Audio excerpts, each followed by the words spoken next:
രാമചരിതത്തിൻ്റെ 4ാമത്തെ പാട്ടാണ് നമ്മളിന്നിവിടെ വായിച്ച് വ്യാഖ്യാനിക്കാൻ പോകുന്നത്.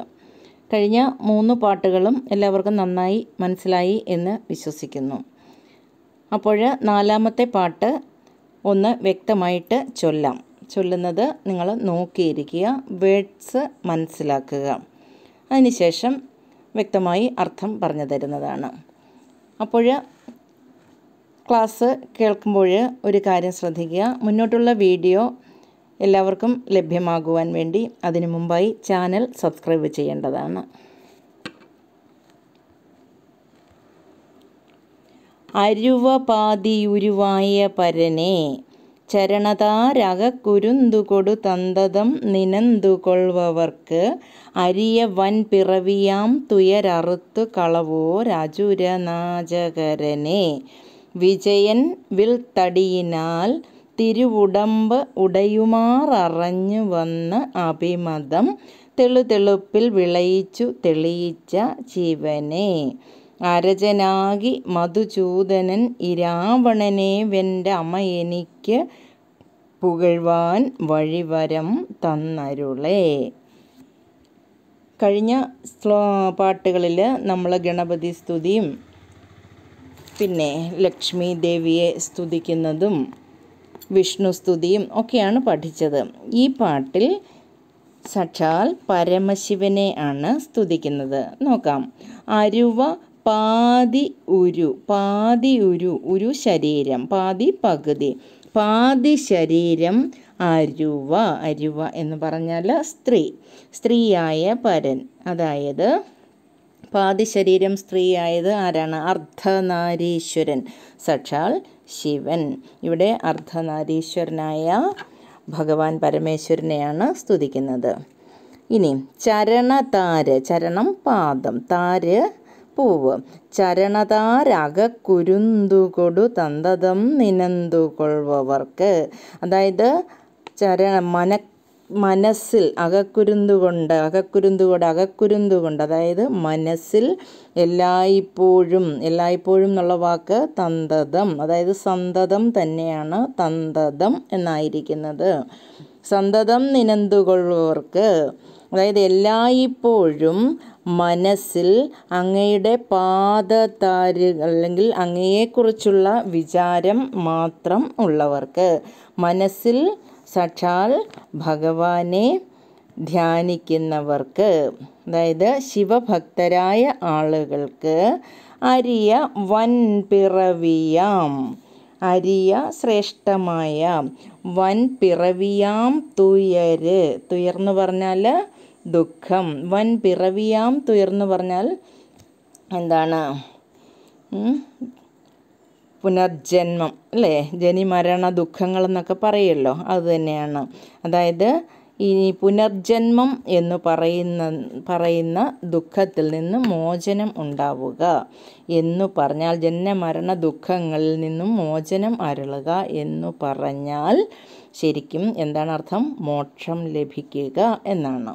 അരിയ വൻ പിറവിയാം തുയരറുത്ത് കളവോര്, അതായത് സാക്ഷാൽ പരമശിവ ഭക്തരായ ആളുകൾക്ക് മോക്ഷം ലഭിക്കും എന്നാണ് സാരം.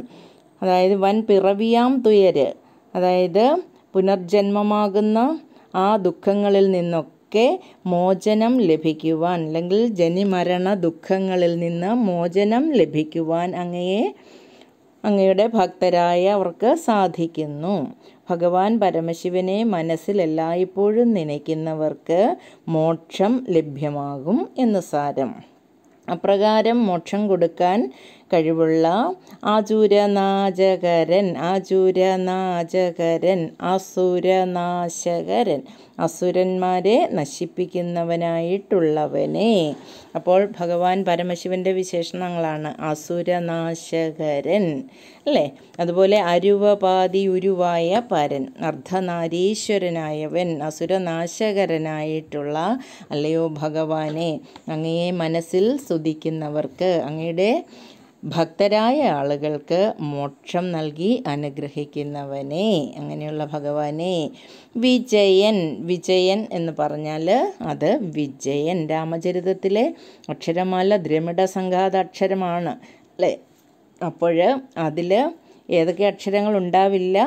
അധികരം, മൃദു, ഘോഷം ആദിയായ പല അക്ഷരങ്ങളും ഇല്ല.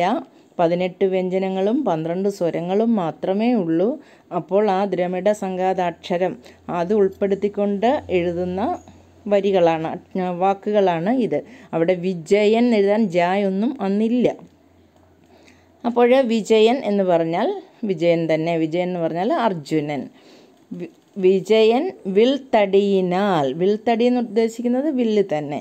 വിൽ തടിയിനാൽ തിരുവുടമ്പ്, ഉടമ്പെന്ന് പറഞ്ഞാൽ ശരീരം, ഉടമ്പെന്ന് പറഞ്ഞാൽ ശരീരം അല്ലെങ്കിൽ ഉടൽ. ഉടമ്പ് ഉടയുമാറഞ്ഞു വന്ന് അഭിമതം. അഭിമതം മീൻസ് അഭിമതം. അഭിമതം തെളുതെളുപ്പിൽ വിളയിച്ച് തെളിയിച്ചവനെ. അതായത് ഭഗവാൻ പരമശിവൻ ഒരിക്കൽ അർജുനനെ പരീക്ഷിച്ചു. ഏത് കഥയാണ് സൂചിതമെന്നറിയാമോ? പാശുപതം എന്ന ദിവ്യാസ്ത്രം അർജുനന് ലഭ്യമായ കഥയാണ് ഇവിടെ സൂചിപ്പിച്ചിരിക്കുന്നത്. ഈ അർജുനൻ കൗരവരെ തോൽപ്പിക്കാൻ അല്ലെങ്കിൽ അവരിൽ നിന്നും വിജയം വരിക്കുവാനായി ശിവനെ തപസ് ചെയ്തു, ദിവ്യാസ്ത്രം വാങ്ങുന്നതിനു വേണ്ടി. ആ തപസ് അതിൻ്റെ മൂർത്തിമത് ഭാവത്തിൽ എത്തിയപ്പോൾ സാക്ഷാൽ ഭഗവാൻ ഇദ്ദേഹത്തിന് വരം ഒക്കെ കൊടുത്താൽ എങ്ങനെ ഉണ്ടാവും എന്നൊന്ന് പരീക്ഷിച്ചറിയാൻ നിശ്ചയിച്ചു. ശിവൻ ഒരു കാട്ടാളൻ്റെ വേഷം ധരിച്ചു, പാർവതി കാട്ടാളത്തിയായും വേഷം ധരിച്ചു, ഭൂതഗണങ്ങൾ മറ്റ് കാട്ടാളക്കൂട്ടങ്ങളായി. ഒരിക്കൽ ഇങ്ങനെ അർജുനൻ തപസ് ചെയ്തുകൊണ്ടേയിരുന്ന സമയത്ത് ശിവൻ അർജുനൻ്റെ മുന്നിൽ പ്രത്യക്ഷപ്പെട്ടു. അപ്പോഴതിന് തൊട്ട് മുമ്പായി ഇവർക്ക് മുന്നിൽ ഒരു വലിയ പന്നി വന്നു. അപ്പോൾ ആ പന്നിയെ അർജുനൻ അമ്പെടുത്ത് എയ്തു. ഈ അമ്പ് ചെന്ന് കൊള്ളുന്ന അതേ സമയം തന്നെ മറ്റൊരമ്പും ഈ ജീവിയുടെ ദേഹത്ത് വന്ന് തറച്ചു. അപ്പോൾ ആരാണ് ഈ അമ്പ് ഇതിൻ്റെ ദേഹത്ത് അയച്ചിരിക്കുന്നതെന്ന് നോക്കിയപ്പോൾ ഒരു കാട്ടാളൻ. അവസാനം കാട്ടാളനും അർജുനനും തമ്മിൽ തർക്കമായി. ഞാനാണ് ആദ്യം അമ്പയച്ചത്, എൻ്റെ അമ്പാണ് ഇതിൻ്റെ ദേഹത്ത് കൊണ്ടത് എന്ന് പറഞ്ഞ് തർക്കം മൂത്തു. തർക്കത്തിൽ നിന്നും രക്ഷപ്പെടാൻ പറ്റാതെ വന്നപ്പോൾ ആ അമ്പയക്കൽ അതൊരു പ്രശ്നമായി മാറി. അതാണ് ഇവിടെ ഈ വിൽത്തടിയിനാൽ തിരുവുടമ്പടയുമാറഞ്ഞ് എന്നൊക്കെ പറഞ്ഞിരിക്കുന്നത്. അർജുനൻ്റെ പ്രഹരമേറ്റ് അല്ലെങ്കിൽ അർജുനൻ്റെ അമ്പയറ്റ് അങ്ങോട്ടും ഇങ്ങോട്ടും ഉള്ള ഒരു തർക്കവും കാര്യങ്ങളുമൊക്കെ അവിടെ നടന്നു. തർക്കത്തിനൊടുവിൽ അർജുനൻ തന്നെ പറഞ്ഞു, തർക്കിക്കേണ്ട, ഞാൻ സത്യം ഇപ്പോൾ തെളിയിച്ചു തരാം എന്ന്. കുറച്ച് സമയം ചോദിച്ചു, കാട്ടാളിനോട് ചോദിച്ചിട്ട് ഭഗവാനെ, സാക്ഷാൽ ശിവനെ അല്ലെങ്കിൽ ശിവലിംഗത്തിന്മേൽ പൂക്കളൊക്കെ അർച്ചിച്ച് അർജുനൻ പ്രാർത്ഥന തുടങ്ങി. കണ്ണടച്ച് പൂക്കളൊക്കെ ശിവലിംഗത്തിന്മേൽ അർപ്പിച്ച് പ്രാർത്ഥിച്ചു. കണ്ണ് തുറന്നപ്പോൾ താൻ അർപ്പിച്ച പൂക്കൾ അത്രയും ഈ കാട്ടാളൻ്റെ കാൽക്കൽ വന്ന് വീണ് കിടക്കുന്നു. അപ്പോൾ അർജുനന് മനസ്സിലായി തൻ്റെ മുന്നിൽ നിൽക്കുന്നത് ആരാണ്? ശിവനാണ് എന്ന്. അപ്പോൾ ആ സംഭവത്തെയാണ് വിജയൻ വിൽ തടിയിനാൽ തിരുവുടമ്പുടയുമാർ അറിഞ്ഞു വന്ന് അഭിമതം തെളുതെളുപ്പിൽ വിളയിച്ചു. എന്നിട്ട് അർജുനൻ തൻ്റെ ദിവ്യാസ്ത്രം ഏറ്റുവാങ്ങുവാൻ ശക്തനാണ്, അതിനുള്ള പക്വതയായിട്ടുണ്ട് എന്നൊക്കെ മനസ്സിലാക്കിയിട്ട് അർജുനൻ്റെ ആഗ്രഹപ്രകാരം അദ്ദേഹത്തിൻ്റെ അഭിമതം തെളുതെളുപ്പിൽ നന്നായിട്ട് തെളിയിച്ചു. അർജുനൻ്റെ അഹങ്കാരമൊക്കെ ഇല്ലാതെയാക്കി, അർജുനൻ്റെ കഴിവ് മനസ്സിലാക്കി അർജുനന് പാശുപതം എന്ന അസ്ത്രം കൊടുക്കുകയും ചെയ്തു. അപ്രകാരം ചെയ്ത ശിവനെ അരജനായി രാജാവായി മധുസൂദനൻ, അതായത് തന്നെയാണ് നമ്മുടെ ഭഗവാൻ വിഷ്ണു തന്നെയാണല്ലേ. മധുസൂദനൻ ഈ രാവണനെ വെന്ന അമയെനിക്ക് പുകഴ്വാൻ. സാക്ഷാൽ മഹാവിഷ്ണു അരജനായി രാജാവായി ഈ രാവണനെ വെന്ത അമ്മ, അതായത് രാവണനെ ജയിച്ച ആ കഥ എനിക്ക് പുകഴ്വാൻ, എനിക്ക് പറയുവാൻ വഴി വരം തന്നരുളണേ, മാർഗം കാട്ടിത്തരണേ, എനിക്കതിനുള്ള കഴിവ് തന്ന് അനുഗ്രഹിക്കണമേ എന്ന് ഭഗവാനോട് പറയുകയാണ്. അപ്പോഴിത് ശിവസ്തുതിയാണ്. അർദ്ധനാരീശ്വരനായ ശിവനെയും പിന്നെ അസുരനാശകനായ ശിവനെ അർജുനൻ്റെ അഭിമതം സാധിച്ചു കൊടുത്ത് അർജുനനെ പരീക്ഷിച്ച് പാശുപതം നൽകിയ ആ ശിവനെ ഈ വിശേഷണങ്ങളെല്ലാം ഇതിൽ വരുന്നുണ്ട്.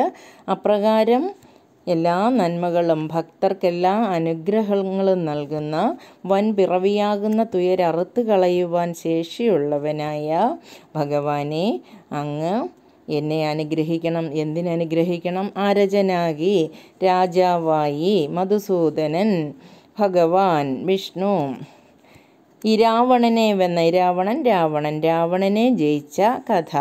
അതായത് ശ്രീരാമൻ ഭഗവാന്റെ അവതാരങ്ങളിൽ ഒന്നാണ് ശ്രീരാമൻ അല്ലേ. ഭഗവാൻ മഹാവിഷ്ണുവിന് എത്ര അവതാരങ്ങളാണ് ഉള്ളത്? 10. ഏതൊക്കെയാണ് അവതാരങ്ങൾ?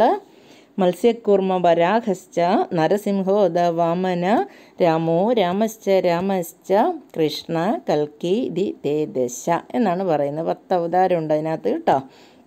അപ്പോൾ അങ്ങനെ മഹാവിഷ്ണു രാജാവായി, അതായത് ശ്രീരാമൻ അതാണ് ഉദ്ദേശിക്കുന്നത്, രാജാവായി രാവണനെ ജയിച്ച കഥ എനിക്ക് പറയുവാൻ അനുഗ്രഹം തന്നരുളണമേ എന്ന് കവി ആരോട് പ്രാർത്ഥിക്കുന്നു? ശിവനോട് പ്രാർത്ഥിക്കുന്നു.